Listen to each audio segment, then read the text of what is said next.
Thank you.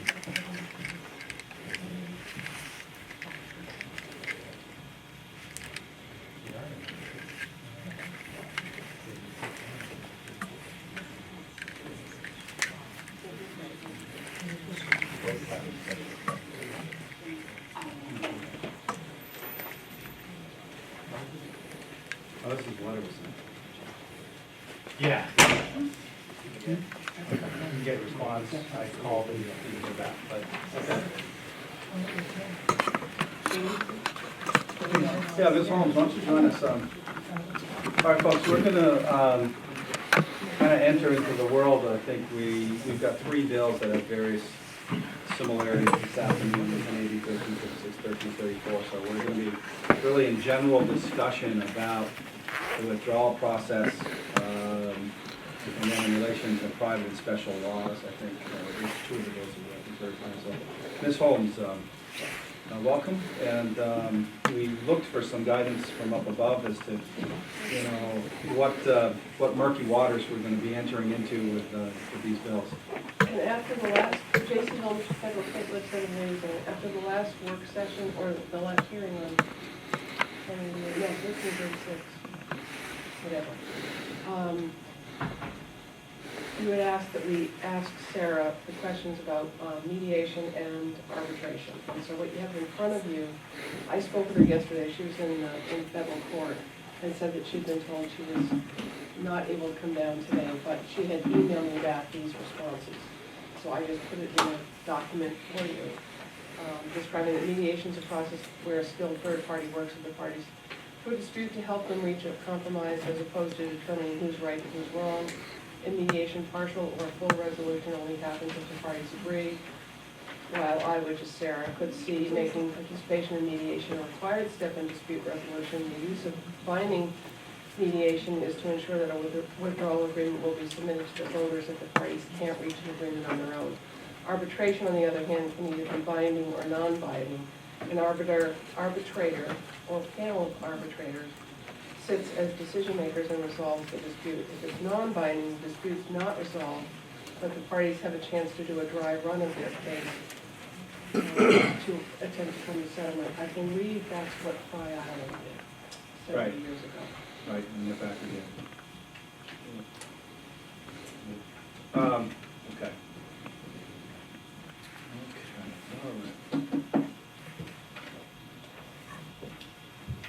Senator Malone. Any discussion about it? We are. Yep. So Let's have at it. I just want to thank Ms. Holmes for that information and Dr. McCarthy for providing us with all of the public and special laws that have been passed. And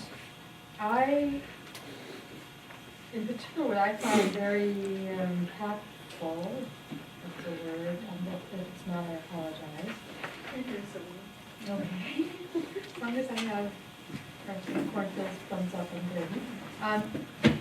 Last page on the various documents that Dr. McCarthy shared, chapter 209, SAB 44. I was not aware that, and I think based on some materials that we were provided post-public hearing and referencing that first page we have, it raised a question as to why was only SAB 6 and 44 part of that section D69, and it made me wonder, was SAB 44 part of a special law? And indeed, it appears that that is the case, which then puts it in a very similar position as the Fry Island situation, as far as I'm concerned, where the citizens of these communities voted to join together. And now that the property values have changed and they're required to contribute more, in my mind, doesn't necessarily justify disintegrating what they voluntarily voted to join. I think I would wholeheartedly agree with you if they had to let Andover out. That Andover was sort of let out without a big fight because there was no economic disadvantage to letting them out. So it was solely, I think, because of the economic status process of moving that they're holding tight to this, so it doesn't seem quite fair if you let one out, because there's no disadvantage to letting them out and then holding another one in. It does, the same policy on the whole, I think. So, it's something like Yeah, and my job is to try to be consistent in the that's way what I'm I trying to as view, well. well, in the way I view these types of situations. And for me, these two entities were created by special law, and I definitely had an approach with Fry Island that I believe still holds with the creation of SAB 44. Representative Thornhill. I just want to say at the beginning of this, I don't like any part of this. I Yeah, don't I'm with like you on any that. part of any of this. I think this is local feuding. I don't know why we're dragged into this. I think that the locals should settle this. The argument was used last time we discussed this, that, they didn't want an arbitrator because the person was from outside and didn't know the culture of the place. Well, that's us. We're from outside and don't know the culture of the place. I'm really unhappy at making a decision. I'm going to make a decision because I don't seem to have a choice in this, but I don't like any bit of this. I just want to say that before we jump in. Representative Turner, and then Representative Fuller, Representative McCray. Thank you, Mr. Chairman. I have 2 points, What TSU line is lit up? if I may. First, on the private and special laws. I believe that Fry Island has 2 private and special laws. They have 1 private and special law that says they can't withdraw. Is that a private and special law? At least that's what I've been told. And then the other special law is SAD 6 and SAD 44, due to the cost sharing formula, that they have a private, that one I've seen written as a private and special law. I'm not sure though about the law that says Fry Island cannot withdraw, if that's just a regular statute or a private and special law. Well, it's the second page in the document that I provided to you, which is, it is a private and special law. It was back in 2001, Chapter 8, LD 500. And if you look at Section 1, which is private, it amends private and special law 1997, Chapter 41, Part A, Section 8. And again, you see it kind of strikes the language there. That initial private and special law, or prior private and special law, when the town of Fry Island was withdrawn from the town of Standish, and it required that they remain as part of SAD 6, or its successor and pays its proportional share of costs. And then that language was, unless or until such time as it withdraws from the school administrative district in accordance with the applicable state law or public law. But that had been struck in this private and special law. So I just wanted to point out though that there was 2. My other comment is, you're absolutely correct, Representative Cornfield. We should not be involved in local issues, and I wholeheartedly agree with you. And that's why the reason these bills are coming, at least in my view, a lot of it is because of the poorly written withdrawal law. There is no teeth in that withdrawal law.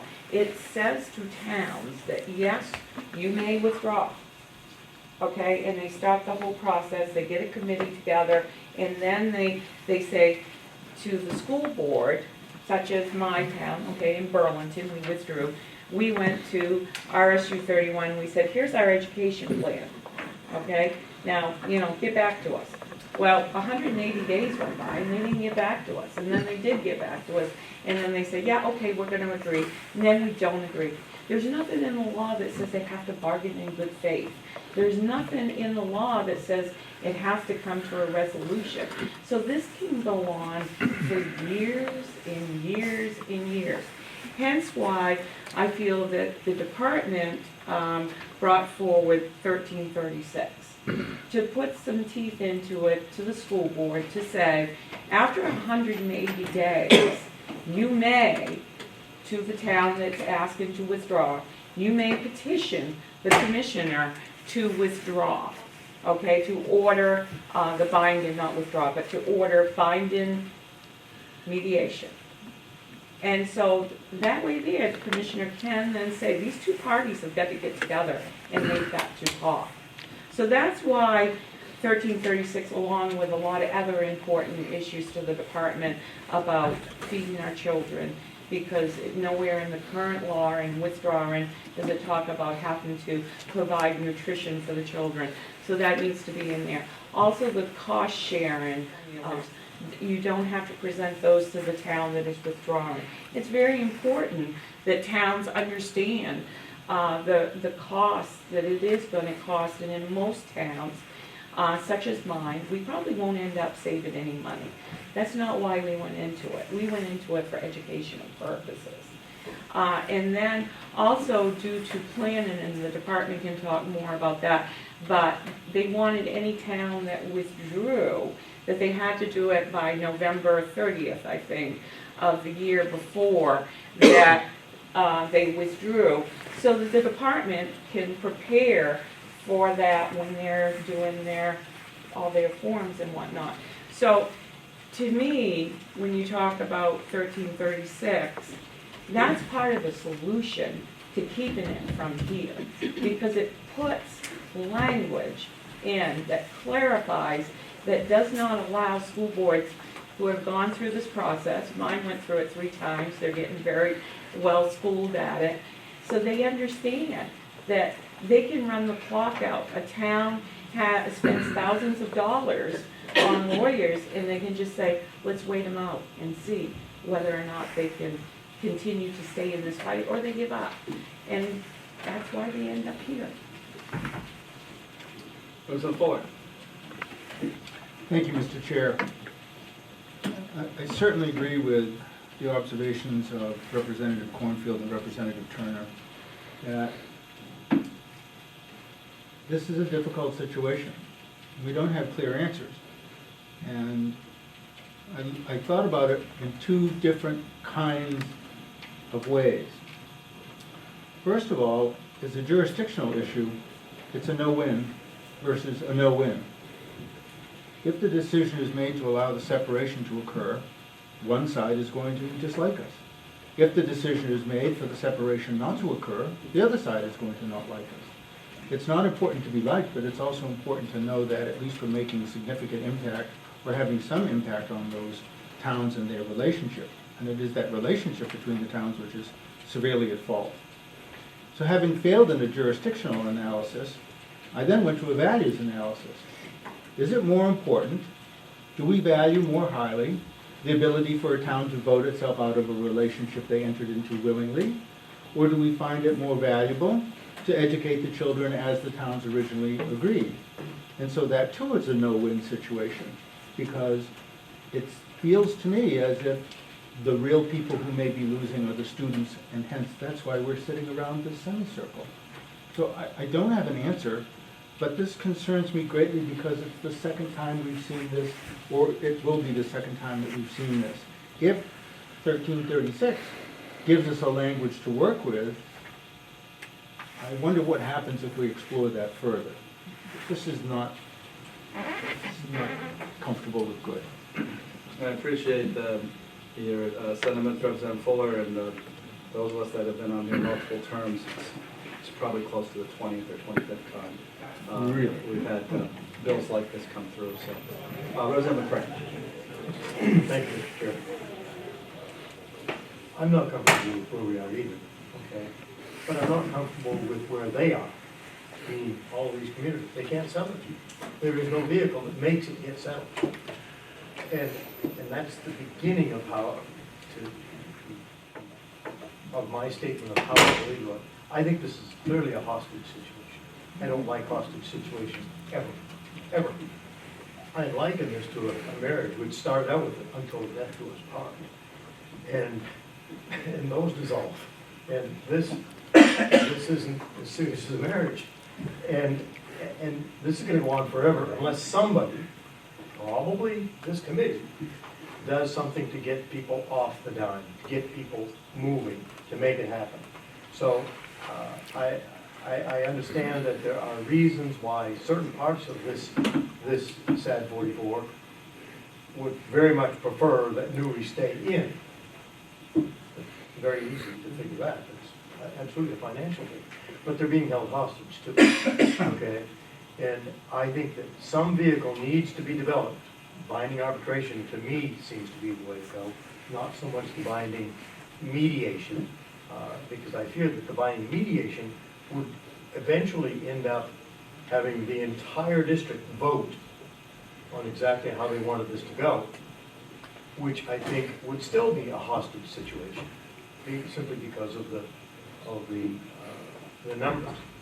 But I really believe that something has to be developed that will get this stalemate, stop being stalemate, and just move it forward and get the problem resolved, rather than holding one community hostage to the other two or three. So that's my strong view. Thank you, Representative McCray. Representative Turner? Thank you. I just want to comment at the end of the withdrawal process, the third and final vote that the town asking to withdraw is the only town. This is current law, and 1336 doesn't change it, nor does LD 51 change it.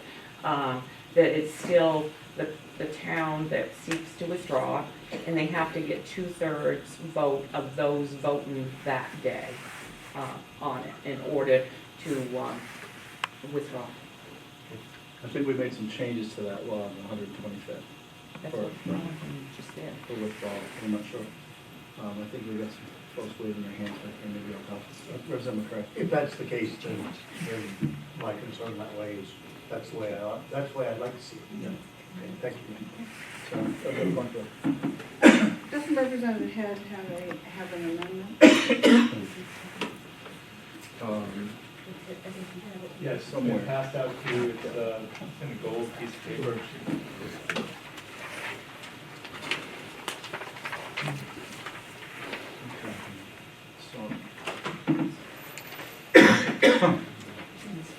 Representative Head?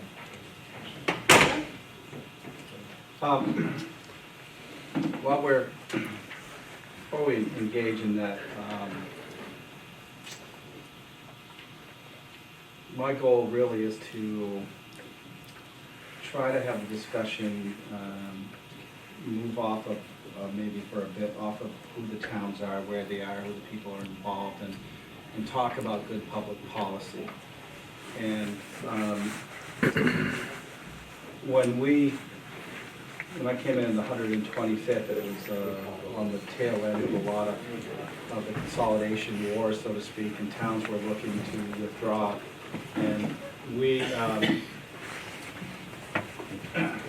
crafted some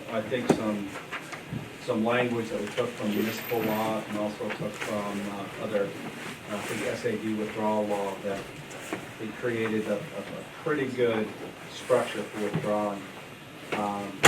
So what I think maybe if we talked about what we thought was good public policy around good faith negotiating, what that might look like, what people should do in that situation, and sometimes I think it gets a little clouded when we talk about the private and special laws that were created, why they were created at the time. Do those circumstances still exist? Is a law that was voted in the 1960s, is that binding in perpetuity? You know, we don't bind the future legislation. You know, just, you know, public policy wise, what would we like to see across the playing field? That might be a way to kind of move along a little bit without getting tied into, say, the emotion of the communities that are kind of at odds. So I don't know if the folks have thought about what the components of that might be. Certainly, it sounded like, you know, Representative Fuller was walking down that road for a bit. You know, what are the kinds of things that are important? You know, what do we value in in a public policy process, what would be those pieces that we would want to make sure. So one of those might be, you know, if people enter into agreements with a certain understanding at one point in time, if things change in that understanding, you know, do they have a way to get out? So, you know, Representative Fuller. Thank you, Mr. Chair. That's an interesting proposition to make. If you enter into an agreement, at some point, at the point of entrance, don't you also create an exit agreement? And I'm not sure that exit agreement was here, given the fact there was this private and special law. And maybe the real takeaway is just what people have been saying is private and special laws have to be framed in such a way that an exit is also part of the process. In one of those laws, it says,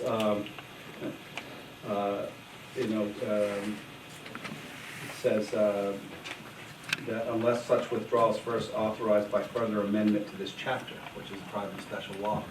So it says it's binding until we change it in another, private and special law. So that piece is troublesome to me because it puts it right back to where we are today. We are sort of made the arbitrators of this, and I would like to move out of that. I wish Representative Stewart, we could channel your inner judge, but, you know, I know you live with one back home, feel that that's the... I don't know if he wants to touch this one. So, you know, that's where I think we find ourselves, is if we were sitting, you know, we don't, those of us sitting around here don't have a dog in this fight, so it's not a personal thing at all, so, you know, what do we do here for good public policies, really, and what's fair, so...